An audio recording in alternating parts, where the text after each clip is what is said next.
আজকের সেকুলার সমাজে প্রায় একটা প্রশ্ন শোনা যায় যে আলেমরা জাতির কি উন্নতি করেছে, জাতির কতটুকু উপকার করেছে। চলেন আমরা একটু লাভ ক্ষতির হিসাবটা কষে দেখি।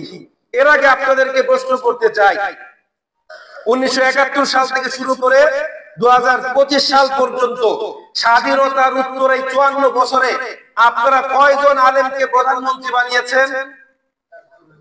কয়জনকে ইউনিয়ন পরিষদের চেয়ারম্যান বানিয়েছেন?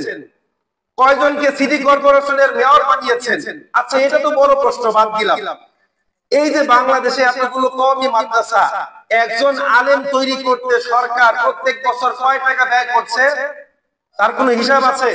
কয় টাকা ব্যয় করছে বলেন তো?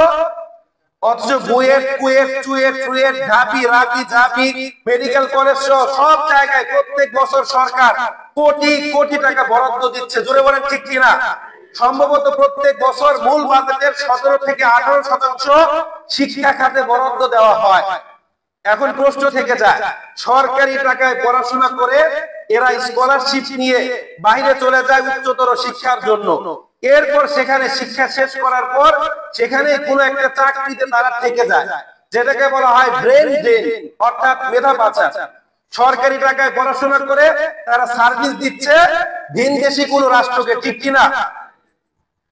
তারা বলে বাংলাদেশে গিয়ে কি লাভ, এখানে শ্রমের মূল্য নাই, জীবনের নিরাপত্তা নাই, যথাযথ কদর নাই, এভাবে তারা বাইরে থেকে যাচ্ছে।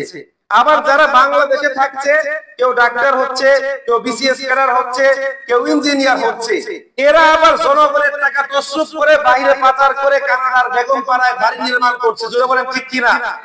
এরা আবার প্রশ্ন করে যে আলেমরা জাতির কতটুকু কল্যাণ করেছে। এরা তো মসজিদে বসে বসে ঘুমায় আর সারাদিন খায়, ঠিক কিনা? এবার আসেন, স্বাধীনতার পর থেকে এখন পর্যন্ত আলেমরা বাংলাদেশ থেকে কত কোটি টাকা বাইরে পাচার করেছে? ডেইলি স্টার, প্রথম আলো পত্রিকায় এরকম কোন নিউজ প্রকাশিত হয়েছে যে বাংলাদেশ থেকে আলেমরা বাইরে টাকা পাচার করেছে? এরকম কোন একটা নিউজ আমাকে দেখাতে পারবেন? সম্মানিত উপস্থিতি, আলেমরা জাতির কতটুকু ভূমিকা রেখেছে, জাতির অগ্রগতির পথে কতটুকু তারা অবদান রেখেছে, এটা জানতে হলে আপনি মাওলানা আব্দুল হামিদ খান ভাসানীর ইতিহাস পড়ুন, আপনি মাওলানা আব্দুর রশিদ তর্কবাগীশের ইতিহাস পড়ুন, আপনি শহীদ তিতুমীরের ইতিহাস পড়ুন, তাহলে সহজেই বুঝতে পারবেন ইন ফিউচারে আলেমরা রাষ্ট্র ক্ষমতায় আসলে জাতির কতটুকু কল্যাণ করবে। আফগানিস্তানের দিকে তাকিয়ে দেখুন, যে দেশটা অর্থনৈতিক ভাবে একেবারে অচল ছিল, আজকে তার মুদ্রার মান আমেরিকার চাইতে বেশি না কম? বেশি না কম? আগে মূল জায়গায় পরিবর্তন করতে হবে। আলেমদের সমালোচনা করার আগে ওয়েল ইউর ওন মেশিন, নিজের চরকায় তেল দেন। আপনি